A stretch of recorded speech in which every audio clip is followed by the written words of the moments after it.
Baxter, who is the funeral director of LP Martin Funeral Services.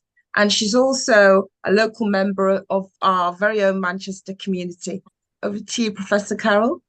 Thank you. Thank you. Thank you very much. So I'll just clarify again, I'm a director of the company, and I also lead on the European Union and UK arm. I'm really obviously absolutely delighted to be working with Khan and with LP Martin and Company to talk about repatriation of their loved ones when they have passed. LP Martin Funeral Services is amongst one of the longest standing funeral services in Jamaica. Its earliest roots extend back to 1933, when, upon the death of his father, its owner, who is my father, Leonard Percival Martin, he was then 15 years old, began training as a wheelwright in St. Mary, Jamaica. 3 years later, after the young Leonard moved to the capital, Port Maria, he aligned himself with carpenters there. More importantly, he met and married my mother, Louise Green, and they became business partners and parents of the 9 children. Now, this is where Zachary will now share that photograph for us. Allow me to share my screen.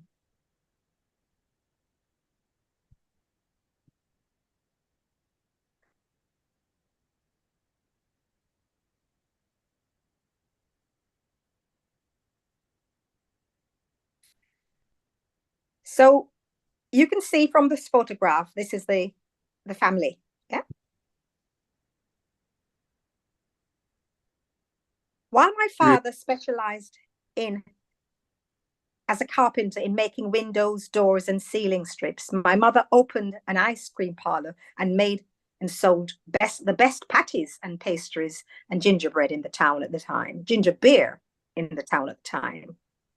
In the early 1950s, they moved from rented property, purchasing premises for £2,000 and registered under the Factories Act, borrowing funds from the Jamaica Development Bank, and began furniture making on a larger scale. Later, they started to stock appliances, refrigerators, and radios, and saw these as a perfect complement to the furniture that they were selling at the time. In response to requests from the local community, they also began to make caskets. These alliances provided the basis for the development and growth of the family business, which was eventually incorporated in 1973. The company was the first in that particular parish, to offer furniture and appliances on terms by means of hire purchase agreements. My parents soon realized, however, that those who purchased caskets for their loved ones often had to use undertaking services in Kingston, which was a good 50 or so miles away. Then they had to transport those caskets to the city of Kingston and then to travel back to the parish for the funeral services. And if I might say, this was the beginnings, the thing that triggered their awareness of the need to develop a seamless repatriation service within the island, if you like, of people's loved ones. Now, those of you who know me will be more familiar with my work in public health and in health equity, but there's a backstory to me being here today. In 1977, while visiting the UK, my parents met a number of acquaintances and took much delight in talking about their services, the services they provided. Since then, the company has been involved in repatriation of loved ones from the UK and other parts of the world. Today, LP Martin Services is owned and operated by the next generation, who now live in the UK, the US, and Canada, and are united in their desire to honor our parents' wish to support and help those family members who are tasked with making decisions after their passing, to support them to navigate more smoothly the pathway of their loved ones for their final journey back home. I am very pleased to introduce Zachary Irwin, who is not only a member of the third generation, but who's also my nephew and is currently the executive chairman, or as we would say in the UK, the CEO. So welcome, Zachary. Over to you. Thank you, Karen. Well, I just want to start out in opening that the repatriation of your loved ones from the United Kingdom to the Caribbean is a sensitive and significant process that involves legal, cultural, and logistical considerations. This presentation explores the intricacies of repatriation and the subsequent funeral services held in Jamaica, shedding light on the complexities and the customs associated with these emotional events. The importance and sensitivity of repatriation and funeral services are deeply rooted in cultural, emotional, and practical considerations. Understanding these aspects is crucial to navigating these processes with respect and empathy. Repatriation is often essential for individuals and families who wish to honor and preserve their cultural identity. Bringing a loved one back to their homeland allows for the continuation of cultural traditions, rituals, and customs associated with death and mourning. Funeral services in one's home country provide an opportunity to connect with ancestral roots. This connection is vital for many families as it reinforces a sense of belonging and cultural continuity. Repatriation allows family and friends to go through the grieving process within the cultural context they are familiar with. Being in a familiar environment surrounded by their community can contribute significantly to emotional healing and closure. Conducting funeral services in one's home country is a way of acknowledging the deceased and the deceased impact that they had on their local community. It becomes a collective expression of grief and celebration of the individual's life. Repatriation involves navigating complex legal procedures and documentation requirements. Sensitivity is essential to guide families through these processes, ensuring compliance with both origin and destination countries' regulations. Coordinating the transportation of human remains across borders requires meticulous planning. Understanding and addressing the logistical challenges with care is crucial to minimizing the stress for grieving families. Funeral services are deeply personal and often tied to religious or spiritual beliefs. Cultural sensitivity involves respecting and accommodating diverse practices, ensuring that the funeral proceedings align with the family's values and preferences. Sensitivity also extends to effective communication with the bereaved family. Being attentive to their needs, providing clear information, and offering support in a compassionate manner are essential elements of cultural sensitivity. Repatriation and local funeral services are opportunities to treat the deceased with dignity and respect, ensuring a smooth and culturally appropriate process reflects positively on the memory of the departed and provides comfort to those left behind. The community plays a crucial role in providing emotional and practical support during funeral services. Sensitivity is required to foster a supportive environment that acknowledges the collective grief of the community. In summary, the importance and sensitivity of repatriation and funeral services lie in their ability to honor cultural identities, facilitate emotional closure, navigate legal and logistical complexities with care, demonstrate cultural sensitivity, and preserve dignity and respect for the departed and their grieving loved ones. The legal requirements for the repatriation of human remains vary by country in the Caribbean and may be dependent on factors such as the cause of death, destination country, and the mode of transportation. It's essential to consult with relevant authorities and professionals to ensure compliance with all applicable laws. Here are some general considerations that may be involved in the repatriation process. A death certificate is typically required before repatriation. It provides official documentation of the cause and manner of death. In some cases, the body may need to be embalmed to meet the health and safety regulations of the destination country or for transportation purposes. Documentation requirements vary, but common documents include a burial order or cremation certificate, a certificate of embalming, and a no objection certificate from the local authorities. If the deceased is a foreign national, it may be necessary to involve the consular services of the home country for assistance with documentation and communication with authorities in both countries. Compliance with customs regulations is essential, and there may be specific requirements for importing and exporting human remains. This may include completing custom forms and providing relevant documentation. The transportation of human remains involves coordination with airlines and shipping companies. They may have specific requirements, including the use of an appropriate container or casket.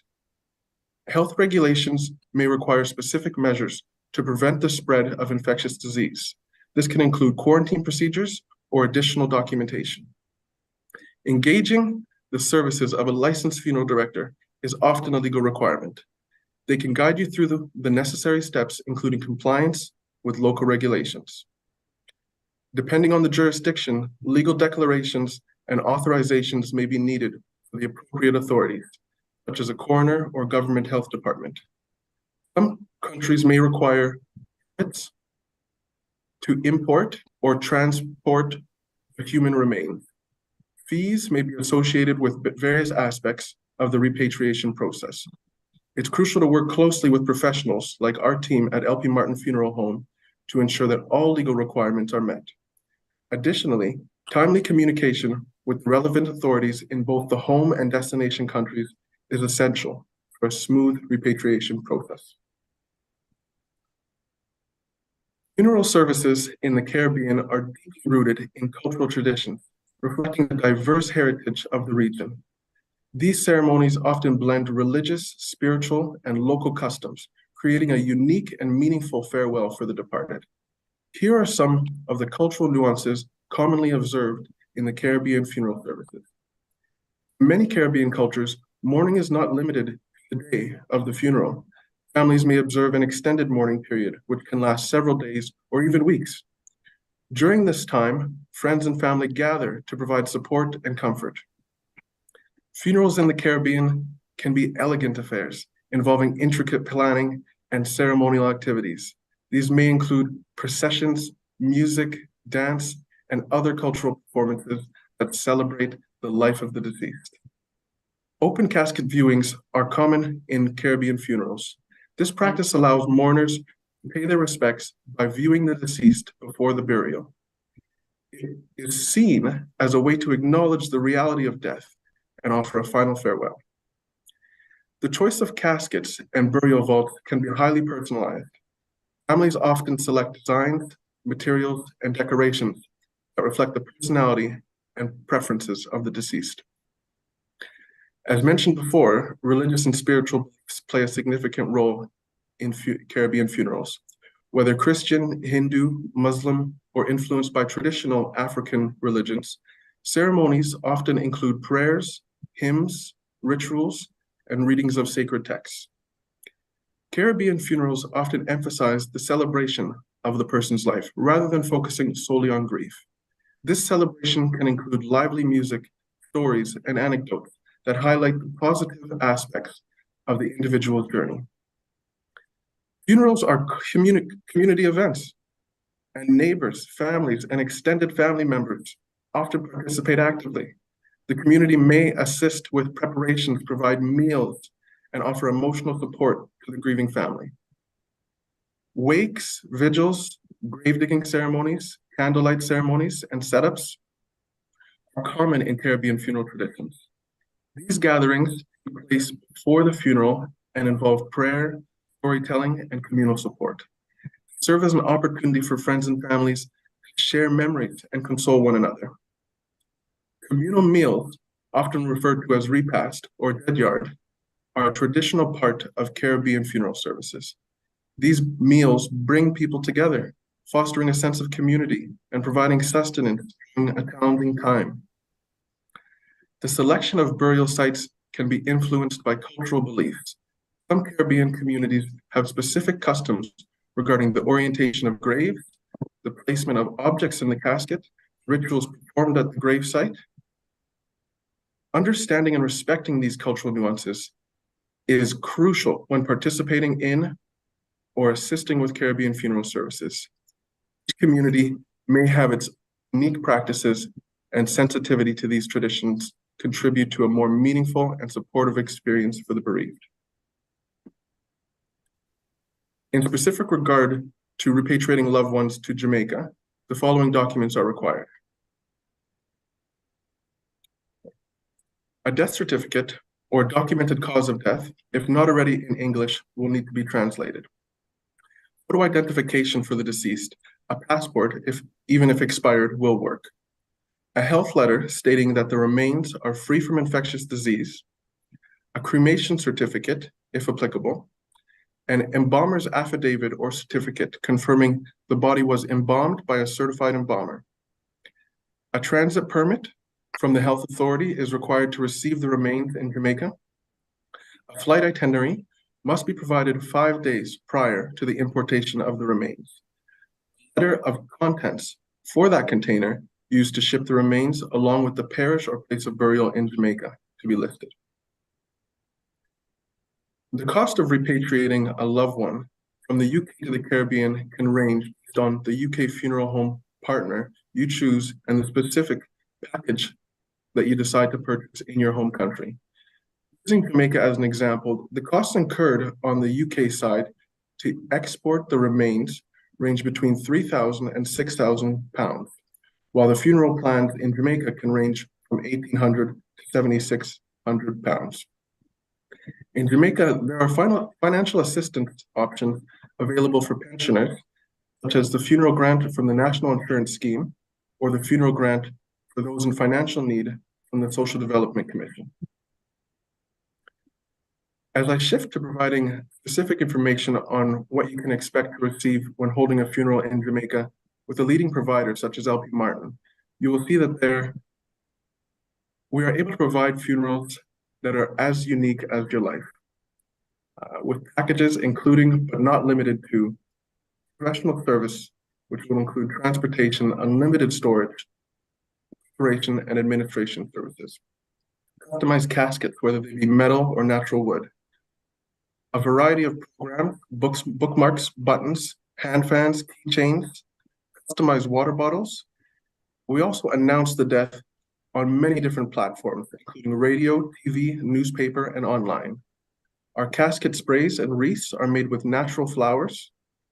We offer live streaming through YouTube, Zoom, and Facebook. And for events, we are able to offer tents and our hearse, as well as each family member receives a picture frame, which is a LP Martin classic. LP Martin, we hand make our caskets on site to the specific needs of each individual. As you can see from these examples, the options are endless for personalization. As you'll see in the lower two pictures, we also use local hardwoods to create premium polished caskets to satisfy the needs of our elite clientele. All wreaths can be customized and are created with all natural imported flowers. Our casket sprays, as you'll see on the right, can be tailored to the specific color choice of the casket or any color combination of the family's choosing.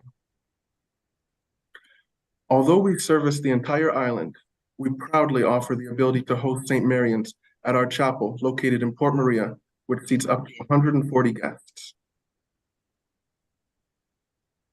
Additional funeral directors are available to attend your loved one's funeral for a more elaborate experience, along with the traditional choir service as requested.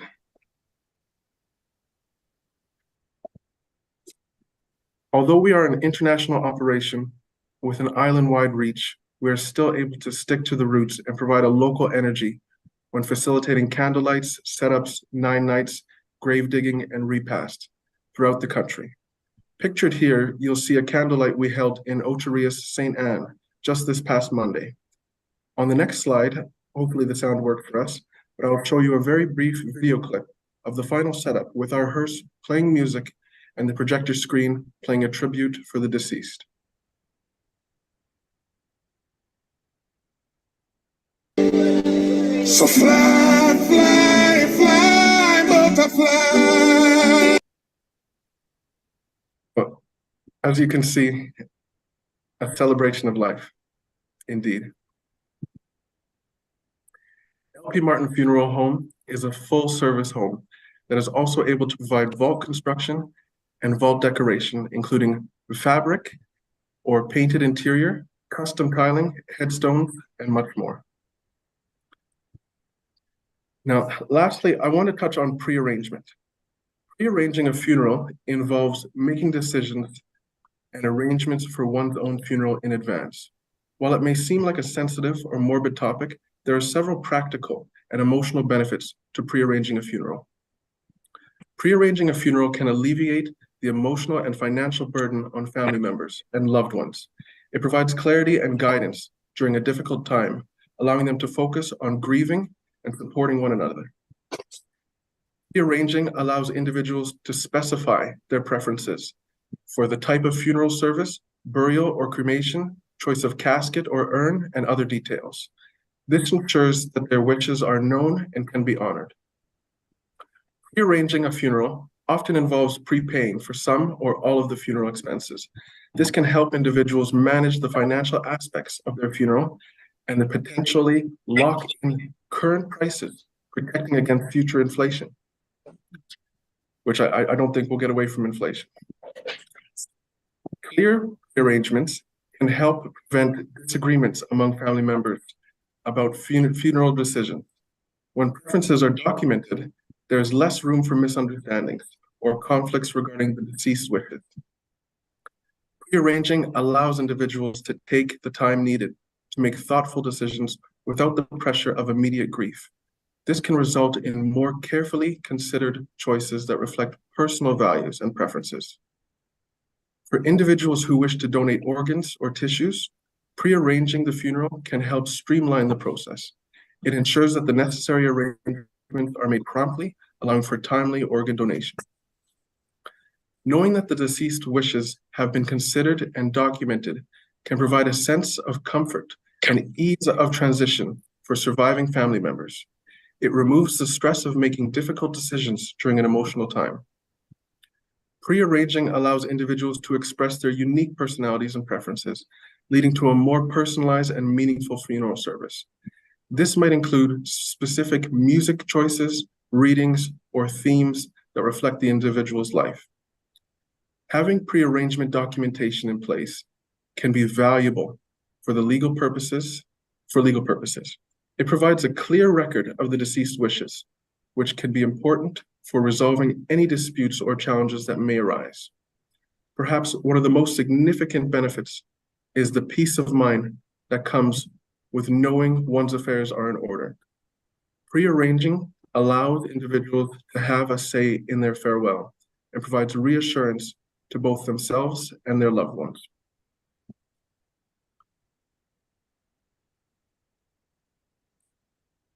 I know it's quite a download. We'll have plenty of time for questions afterwards. But in conclusion, there's a cultural significance in deciding to repatriate to one's home country. Doing so can help provide emotional closure for the bereaved. There are legal and logistical considerations that require the support of a professional funeral director. At LP Martin Funeral Home, we operate with cultural sensitivity, ensuring all religious, spiritual, and cultural needs are met while providing a dignified and respectful send-off for yourself or your loved ones. Lastly, there is no greater comfort than having all your affairs in order with a pre-arrangement. As Christmas time approaches, do we ever really expect that our family is going to get us that perfect gift unless we point them in the right direction? So I think from my experience, it's safe to say, if you leave your final plans to be decided on by others, you not only increase their burden, but you may not necessarily receive the final send-off you had in mind. So I will open up the floor to any questions at this time, and if I do not have the answers immediately, I will work diligently to seek them out and get them back to you. Thank you so much, Zachary, for that wonderful insight into repatriation of a loved one from the UK to Jamaica. Now, thank you. The floor is now open. And if we have any questions, please, you can either put your hand up or just put a question in the chat. And Zachary and Professor Carroll will answer your questions.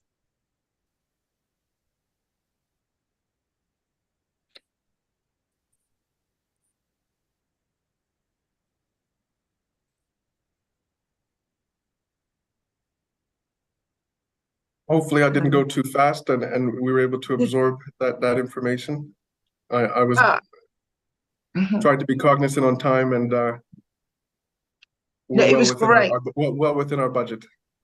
Absolutely. It was great. It was a lot to take in, but it was absolutely so detailed and a great presentation. I think I could pose a question just to set us all going. I was wondering about selecting a church. If you've been living here for a long time and you're not sort of connected to any churches in Jamaica, how is that selected, and would you have a choice? Certainly, we have great relationships across the island, and based on the religious needs, we're able to find a suitable church that matches the family and the community they're seeking. That's wonderful. Thank you, Zachary. Well, one thing to also take into consideration when choosing a church is the size of the funeral that you're hoping to hold. We do try to seek out churches that have either air-conditioned systems or more modern fans, so that we can ensure a level of comfort. As I mentioned, it's a full-service funeral home, so we look at all aspects and we want to ensure the comfort of our guests at all times. That is great. That is wonderful, because of course in a very hot country, aircon is very important. Yeah, thank you. Yeah, I've just got a question in the chat from Pamela, and she's asking, is the process you talked to us about, is it the same for repatriation to other Caribbean islands? So I did offer a broad generalization, so that you will see a very similar process across the board throughout the Caribbean. And then I detailed the specifics in terms of Jamaica itself. Yeah, thank you, Zachary. But you will have the same documentation requirements throughout Caribbean from my research. Brilliant. Thank you. We've had another question come in from Charles. He's asking, how do you involve loved ones in co-designing the final rites ceremony? The loved one is with us throughout the entire journey. It's a two-way communication. There isn't a step where the loved one isn't involved. So we also have safety measures in place to ensure that to the level of detail where we want the right shade of blue on that casket, we will send samples so that every aspect meets your needs. Yeah, wonderful. Do we have any more questions for Zachary or Professor Carroll? So they're all coming in now. We have a few, Zachary, just all popping in. Yeah. Perfect. Pamela's asking just another additional question. It's about organ donation and how that works during the process. Certainly. So organ donation, specifically from UK, would need to be organized on the UK side. So that would happen prior to the embalming and transportation. And now, Dr. Carol Baxter, are you able to touch on the process for organ donation in the UK? Can you hear me? Yeah. Yes. Yes.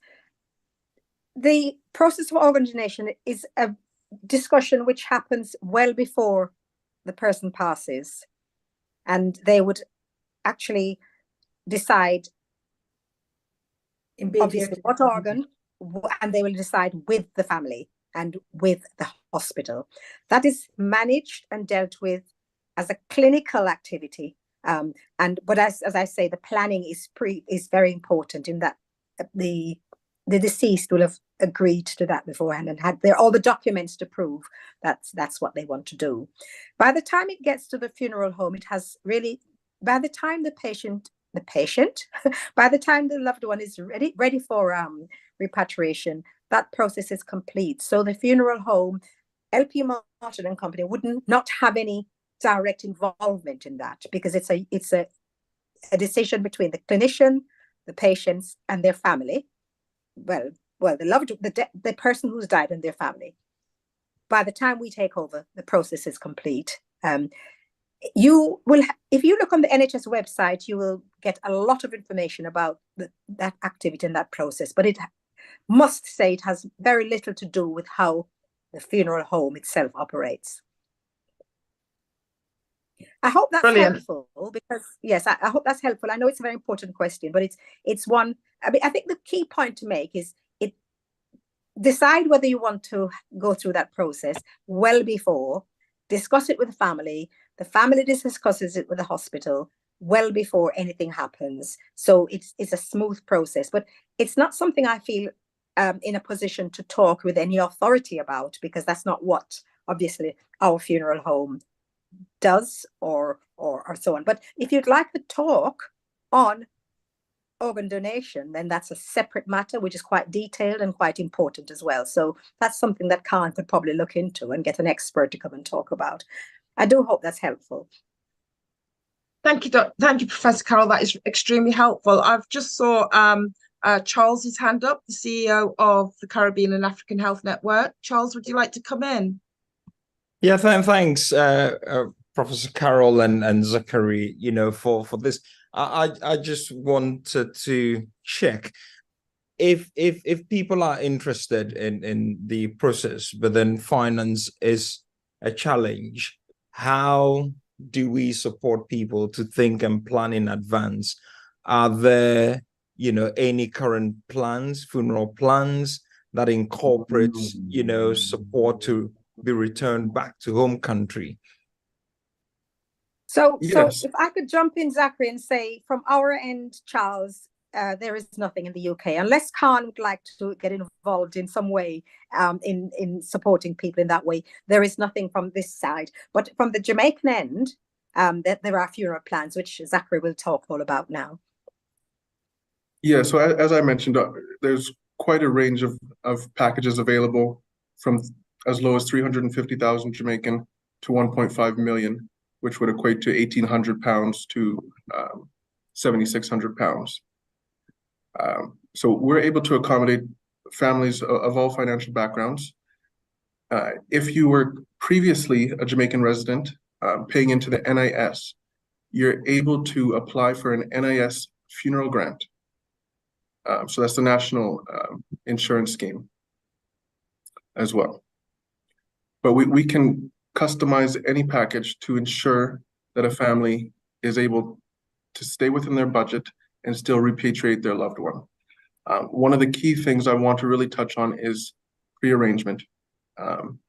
If financial needs are going to be a concern in the future, it's best that we start with a simple deposit and continue to make payments towards that plan to ensure that all of your needs are met at the time of death. Yeah. Wonderful. Charles, I'd like to come in again, if you don't mind, because there is lots of support in the UK for people who will struggle financially.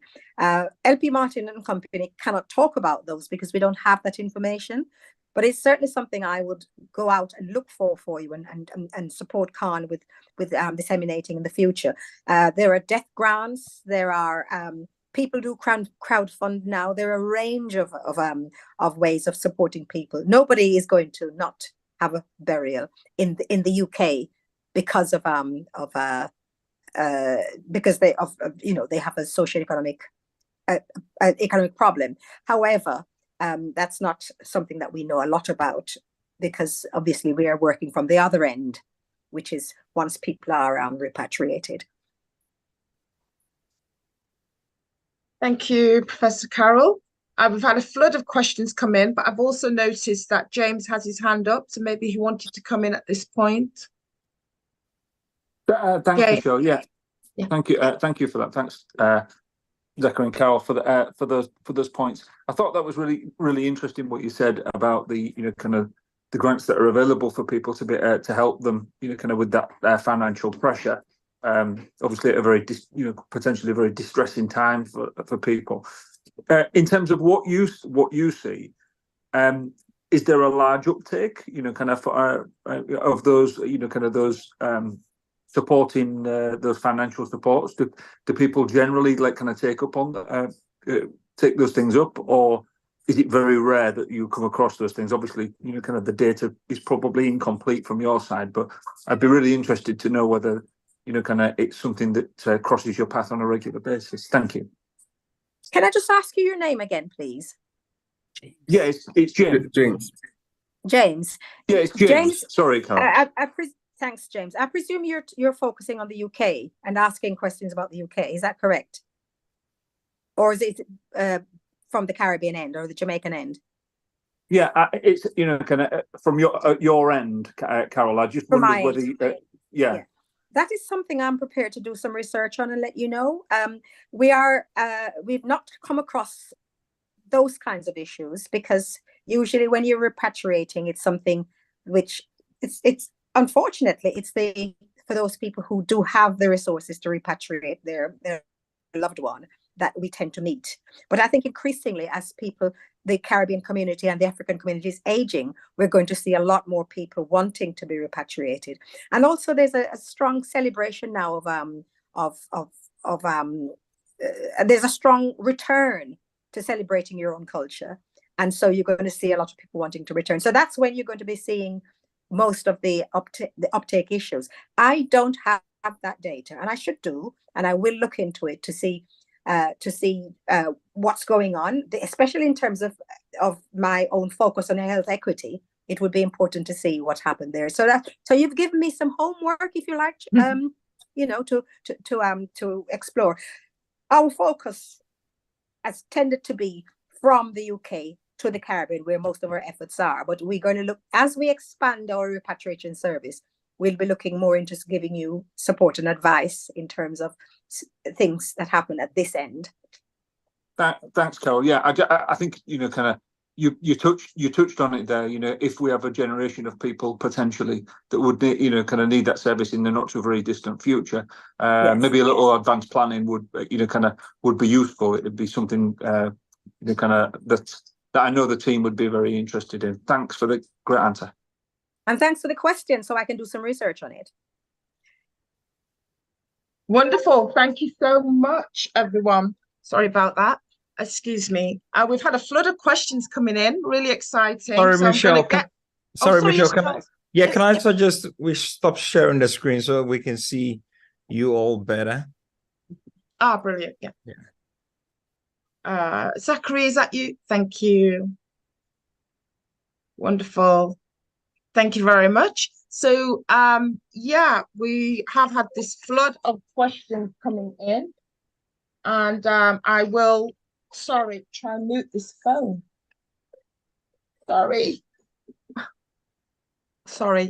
I'm at home, working from home, so please accept my sincere apologies there.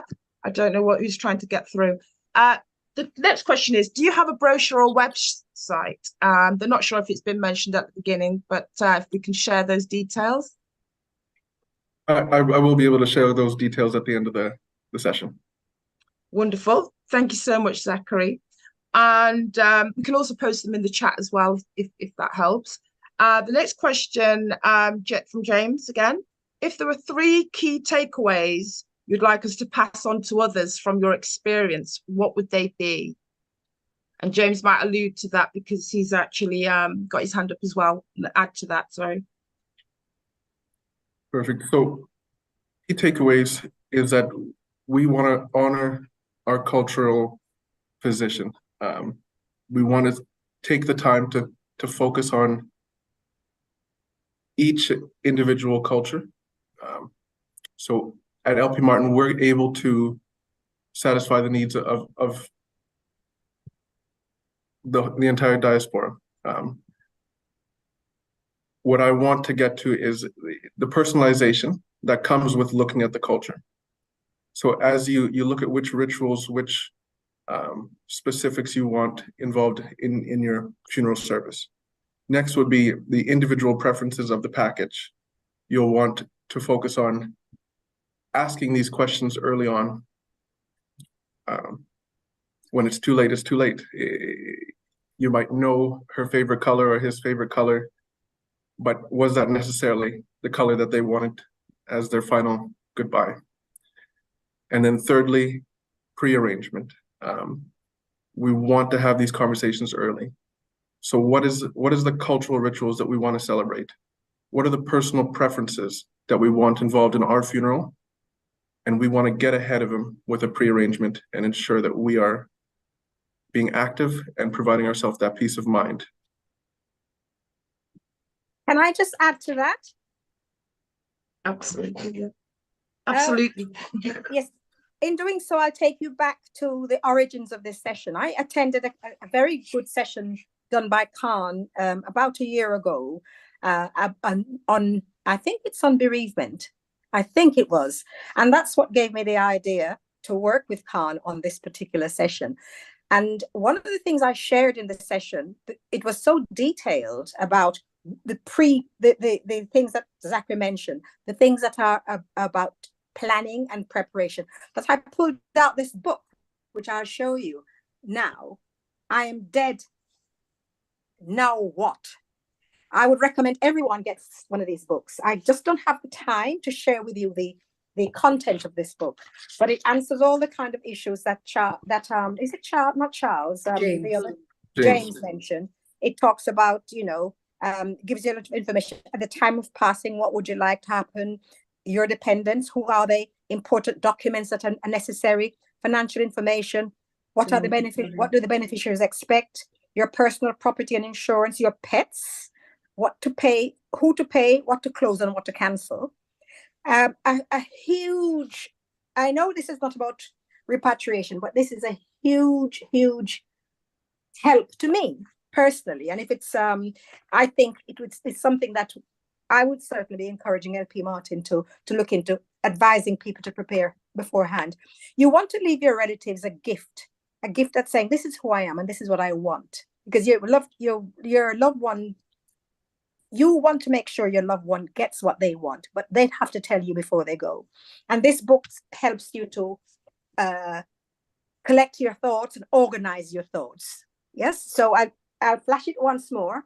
I didn't produce it, but we can produce one with an LP Martin brand. I am dead now, so what? Fantastic.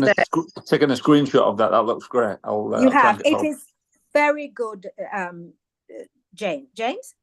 Yes. It's Yeah, extremely good. Yes. If you don't mind, I shouldn't take too much more of your time, but I'll give you some of the headings of it. A few. It's your personal information, your medical information, your key contact information. At the time of your passing, what should happen? Your dependents, who they are. Because remember, sometimes you pass away and people don't know who your dependents are. It can be an emergency, but if it's written before, then people know. Important documents, where there are your wills, your driver's license, your passport, your birth certificate, your marriage certificate. Where is it? Where is it stored? It has little envelopes to put those things in. Financial information about, your insurances, your monies, who owes you, who doesn't owe you, what beneficiaries can expect. That's a nice one. People hovering around for what to expect. Personal property, what do you own? Your insurance, your life insurance, your home, your your mental health, your motor vehicle, your rental health, and your pets I mentioned, who to pay and what, email and social media, the passwords for those. How do you know somebody dies? How do you contact their friends and colleagues? So it gives you a list of people you want to be at the funeral and you want to be informed, and your passwords to get in. And then there is your personal wishes and your last words that you'd like maybe putting on your tombstone.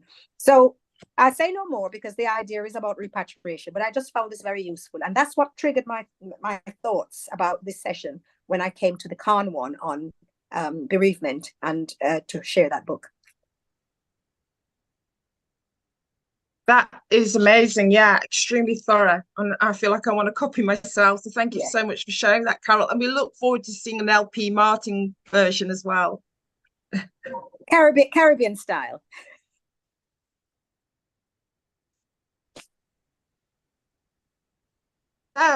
So we've got a few more questions. what aspects have you encountered which makes it difficult to complete a smooth process?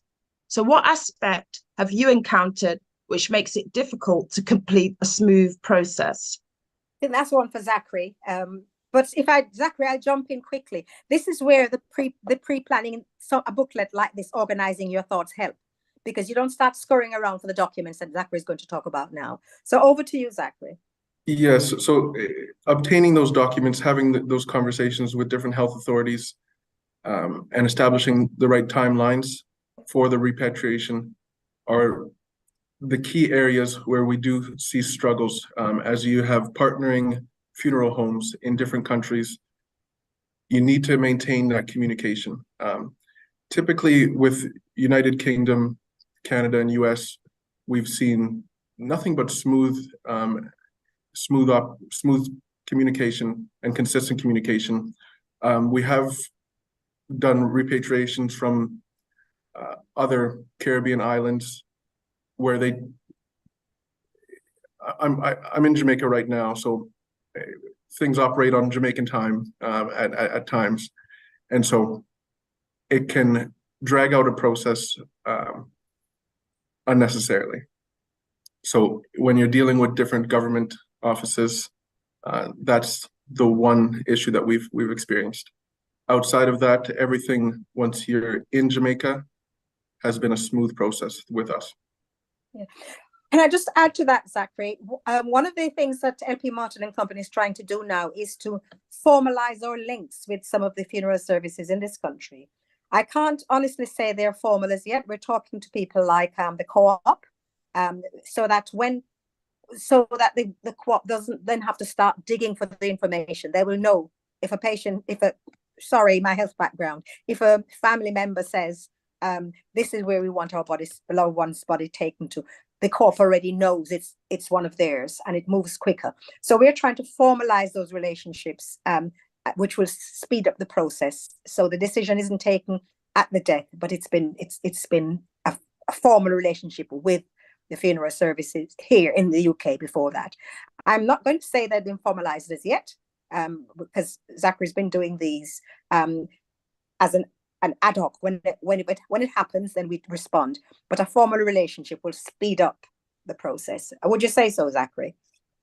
Correct, and we have built some great relationships in the UK, and like I mentioned, everything runs smoothly from that side. Wonderful, thank you. Next question. How soon would you have to transport your loved one home from their passing?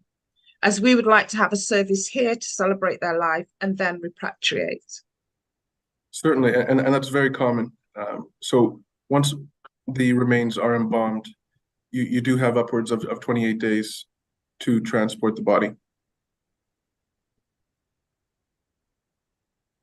Wonderful, thank you. And the last question on the chat, is there much demand for repatriation to Jamaica now, given many of our second generation individuals are most likely to be born here?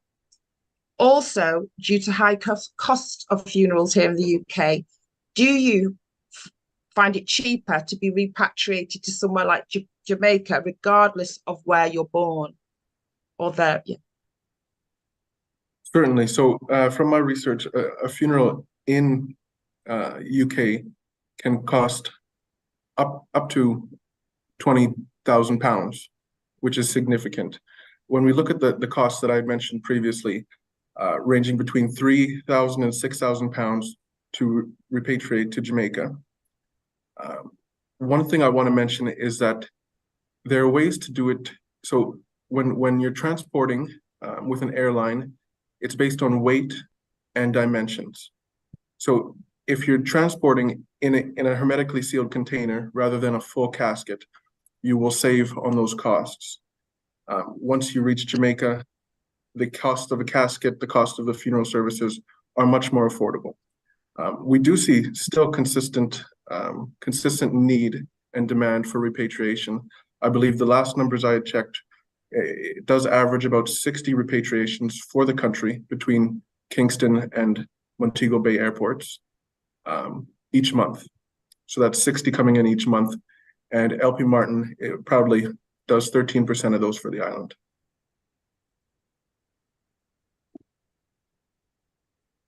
That's great. Wonderful. I was just going to say, as people, I think I wasn't born yesterday, in the sense that I've been around a while. And one of the things I've noticed that people are thinking more and more of going back home, even though, you know, second generations are born here and maybe third and fourth generations. There is a strong movement towards being brought back home, finally, which wasn't there before. I don't know whether it's because it's becoming more accessible, or people are more knowledgeable, or because people just feel that their culture, are feeling happier and prouder about their culture to celebrate it in the way they want during, you know, at their funeral.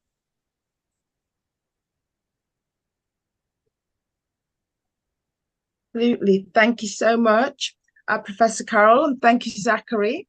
That was just yes. If you'd allow me to share one more slide.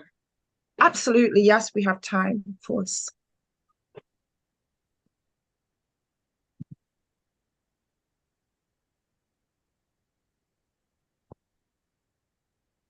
Perfect. This was requested earlier. Yes. So I just want to thank everyone for your time. I appreciate your interest and your questions. Regardless of which Caribbean country you're seeking service, please don't hesitate to reach out to us, your trusted funeral care provider. We will always do our best to support and put your loved one in the best trusted hands in any country, as we would hope the same for our family. I will leave this slide up for you to take down our contact information for when you need us later. So once again, thank you, everyone. Thank you. Thank you so much. That was absolutely amazing. Thank you for that wonderful, in-depth insight into repatriation of a loved one. And as you said, not just to Jamaica, but any island or country, LP Martin Funeral can support and help. So has anybody got any final comments? Professor Carol, would you like to say anything? I'd like to thank Khan for responding to me reaching out for this session, because I think we need to talk more about death, because the only thing two things we're sure of is that we were born and we're going to die. And another thing I'm very sure of, having lived currently part of my time each year in the Caribbean, is that certainly Jamaicans, do care for the way they bury their, I wouldn't say bury, the way they treat their loved one passing out. And for that reason, I think it was a good opportunity to give us, you know, it was good to have the opportunity to do that display, which I've not seen anywhere else, of how we would handle a funeral. Some of the things that Zachary showed were really, I think, you would not get in the UK because of the nature. So I'm really pleased with Khan for giving us that opportunity. And I'll do my homework on the questions you asked, which I couldn't answer, and certainly get back to you on them. Certainly the one about resources and finances for repatriation, I will look into that. Thank you so much, Professor Carol. We've just had another little comment come in, and Pamela's asking if it would be great to have this session made available for others to watch and learn and get all the information as well. Going to be on YouTube. Is it available? Yes, thank you. Yes, it will be live streamed on, well, it was live streamed on YouTube, and it will be available on YouTube. Is that correct? Yeah, but yes, I think that's just a Khan responsibility, but that's what we were told, and we would be delighted to. Yes. Yeah, I'll be sharing the link shortly. Just give me a moment, please. Thank you. Thank you so much for that, Sam. Thank you. So at this point, I'm going to just say a little bit about Khan, because that's a lovely introduction. We do have the CEO of the Caribbean and African Health Network online with us as well on the call. I don't know if Charles would like to say anything before I just introduce Khan and a couple of its services. Yeah, no, thanks, Michelle, for hosting the session, and to Professor Carol and Zachary for, the presentation. I know as a community, we don't like talking about death, and what surrounds it. But Carol is absolutely spot on. We're born, there will be a time to transition. And I think planning and for those that are left behind as loved ones, making sure we give those who've departed a befitting, final send-off is the least we can do, for our loved ones. So massive thanks. And we look forward to working with yourselves. And I think, Professor Carol, as you do your sort of research, it may be that we could begin to speak to a couple of providers who offer funeral plans to say within that, the culturally appropriate, service and what we keep talking about when it comes to those alive, we can begin to have some of those conversations, and then it can be information we cascade down to, our communities. So massive thanks for what you do and for your time. Thank you. Thank you so much, Charles. And once again, thank you to our guest speakers and presenters today about this wonderful event, Professor Carol Baxter and Zachary Irwin. We really appreciate you today. I'm Michelle Iavoro. I am the Green and Arts Wellbeing Service Manager at the Caribbean and African Health Network.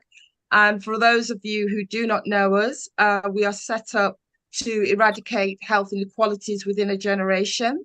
And we do that through several different ways. We have an amazing, great services, including advocacy, health and well-being, also a research team, and many others. Please do check out our website. One of my colleagues will post it here on the chat. One thing I'd just like to really hope that you can join us in, which is a couple of our wonderful services that happen every Saturday and every Tuesday. So every Saturday we run our culturally adapted health network meetings, where we have doctors from our culture come and present on health issues across a wide range of subject matters. And it's a great session full of detail, which is, pertinent to our needs. So please do join us for that free event every Saturday, 11 till 12. You can contact us through our website, which somebody's kindly posted just now, or indeed get in touch with myself or any of our team at Khan. Details are on our website. And we also host our Healthy Heart sessions every Tuesday, which is a great insight delivered about nutrition, delivered by professional nutritionists and other health professionals, all about how to live healthy lives as Black people, I suppose. And we actually do also have our physical health instructor who does a little workout at the end. So a little bit of interactive insight as well. So please, if you want to find out more, if any of my colleagues here in the background, we do have 2 more minutes. If I've missed anything, please do jump on now and add. But once again, I'd just like to thank you all for coming tonight and for listening, and for our wonderful presenters. So thank you. Thank you. Thank you. Thank you. Oh, we just had another comment. Brilliant session, very informative, and it has given me an insight into what is inevitable for us as a family.